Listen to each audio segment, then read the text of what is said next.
بسم اللہ الرحمن الرحیم۔ حضرت محمد صلی اللہ علیہ وسلم کی ولادت مکہ شہر میں ہوئی، جو موجودہ سعودی عرب میں واقع ہے۔ ان کی جائے پیدائش کو خاص طور پر عبداللہ ابن عبد المطلب کا گھر کہا جاتا ہے، اور یہ اسلام میں ایک اہم تاریخی مقام ہے۔ اس کی پیدائش کی صحیح تاریخ روایتی طور پر 570 عیسوی میں مانی جاتی ہے۔ مکہ اسلام کا مقدس ترین شہر اور اسلامی عقیدے کی جائے پیدائش بھی ہے۔ دائی حلیمہ، جنہیں حلیمہ السعدیہ کے نام سے بھی جانا جاتا ہے، اسلامی تاریخ کی ایک ممتاز شخصیت ہیں، جو کہ بنیادی طور پر پیغمبر اسلام حضرت محمد صلی اللہ علیہ وسلم کی رضائی والدہ ہیں۔ ان کی کہانی پیغمبر کی ابتدائی زندگی کا ایک لازمی حصہ ہے، اور اکثر اسلامی آداب اور روایات میں ان کا ذکر کیا جاتا ہے۔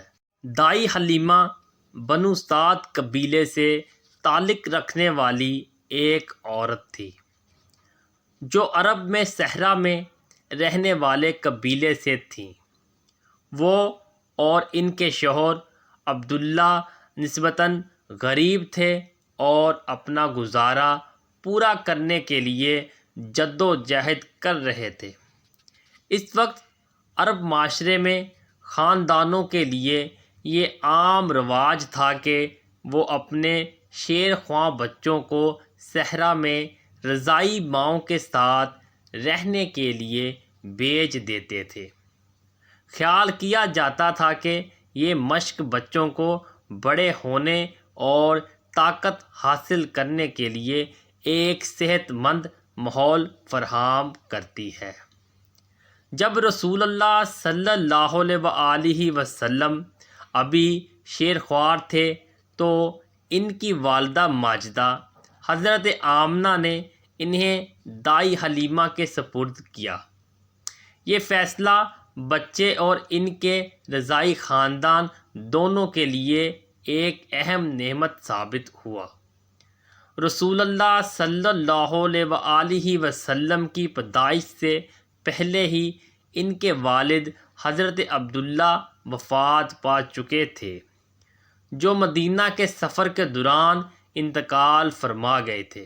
جب نبی اکرم صلی اللہ علیہ وسلم ابھی اپنی ماں کے پیٹ میں تھے، آپ صلی اللہ علیہ وسلم کی والدہ بھی اس وقت انتقال فرما گئی۔ جب آپ صلی اللہ علیہ وسلم صرف 6 سال کے تھے، اور آپ صلی اللہ علیہ وسلم مکمل طور پر یتیم ہو گئے۔ حضرت دائی حلیمہ کی نگہداشت میں نوجوان حضرت محمد صلی اللہ علیہ وسلم نے ترقی فرمائی۔ آپ صلی اللہ علیہ وسلم کی صحت بہتر تھی، جبکہ آپ صلی اللہ علیہ وسلم ایک مشکل ماحول میں پیدا ہونے کے باوجود مضبوط ہوئے۔ حضرت دائی حلیمہ کے قبیلے بنو سعد نے مختلف نعمتوں اور خوش قسمتی کا مشاہدہ کیا جب حضرت محمد صلی اللہ علیہ وسلم ان کی نگرانی میں تھے، جو ان کی منفرد اور خصوصی حیثیت کی علامت کے طور پر دیکھا جاتا تھا۔ حضرت محمد صلی اللہ علیہ وسلم نے دائی حلیمہ کے ساتھ جو 2 سال گزارے، وہ پرامن اور خوشحال تھے۔ تاہم جب حضرت محمد صلی اللہ علیہ وسلم کے اپنے خاندان کے پاس واپس آنے کا وقت آیا، تو ایک ہچکچاہٹ کا شکار حضرت دائی حلیمہ نے اپنے خدشات کا اظہار کیا۔ حضرت دائی حلیمہ حضرت محمد صلی اللہ علیہ وسلم کے ساتھ جڑی ہوئی تھی، اور انہیں ڈر تھا کہ اگر انہوں نے آپ صلی اللہ علیہ وسلم کی دیکھ بھال چھوڑ دی تو بدقسمتی سے آپ صلی اللہ علیہ وسلم کو کھو دیں گی۔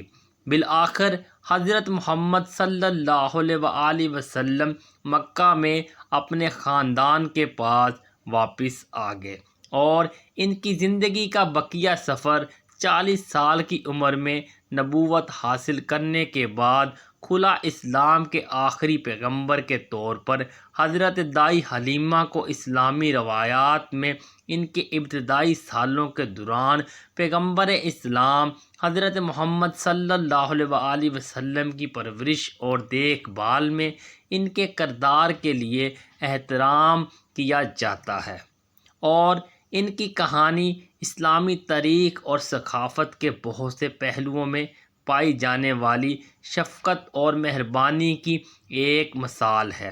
دائی حلیمہ سعدیہ، جنہیں ام سلمہ کے نام سے بھی جانا جاتا ہے، اسلامی تاریخ کی ایک اہم شخصیت اور پیغمبر محمد صلی اللہ علیہ وآلہ وسلم کی ممتاز صاحبہ اور رضائی والدہ ہیں۔ ان کی زندگی کی کہانی عقیدت، لچک اور ایمان سے بھری ہوئی ہے۔ دائی حلیمہ بنو سعد قبیلے سے تعلق رکھنے والی ایک رئیس خاتون تھی، جو قبل از اسلام عرب میں قریش کے بڑے قبیلے کا حصہ تھی۔ وہ اپنی سخاوت، تقوی اور رحم دلی کے لیے مشہور تھیں۔ ان کا اصل نام عروہ بنت عبدالعزیٰ تھا، لیکن ان کی شفقت اور دیکھ بھال کی وجہ سے وہ حلیمہ کے نام سے مشہور ہوئیں۔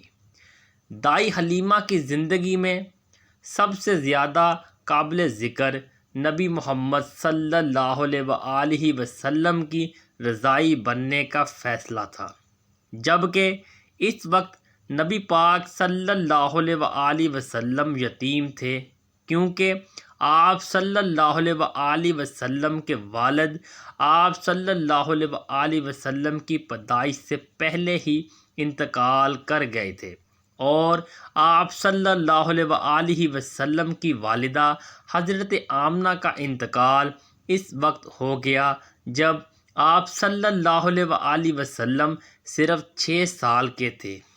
حضرت آمنہ کی وفات کے بعد حضرت محمد صلی اللہ علیہ وآلہ وسلم کی دیکھ بھال کی ذمہ داری آپ صلی اللہ علیہ وآلہ وسلم کے دادا عبد المطلب اور بعد میں آپ صلی اللہ علیہ وآلہ وسلم کے چچا ابو طالب پر آ گئی۔ قبیلہ قریش میں انتہائی غربت اور مشکلات کے دور میں بہت سی دائیاں یتیم کی پرورش کی ذمہ داری اٹھانے میں ہچکچاہٹ کا شکار تھی، کیونکہ ان کے لیے کوئی مالی امداد یا امداد نہیں تھی۔ تاہم حضرت حلیمہ سعدیہ نے شیر خوار حضرت محمد صلی اللہ علیہ وآلہ وسلم کو لینے پر رضامندی ظاہر کی، حالانکہ ان کے اپنے خاندان کو معاشی مشکلات کا سامنا تھا۔ روایت ہے کہ جس لمحے سے حضرت حلیمہ سعدیہ نے شیر خوار حضرت محمد صلی اللہ علیہ وآلہ وسلم کو اپنی نگہداشت میں لے لیا، ان کے گھر والوں اور ان کے معاشیوں میں بے مثال نعمتوں اور برکتوں کا اضافہ شروع ہو گیا۔ مثال کے طور پر ان کی ایک کمزور اور غذائیت کا شکار اونٹنی نے دودھ کی کثرت پیدا کرنا شروع کر دی، اور ان کے خاندان کی قسمت میں بہتری آئی۔ اس معجزانہ تبدیلی کو خدا کے فضل کی علامت اور حلیمہ کی شفقت اور بے لوثی کے لیے ایک نعمت کے طور پر دیکھا گیا۔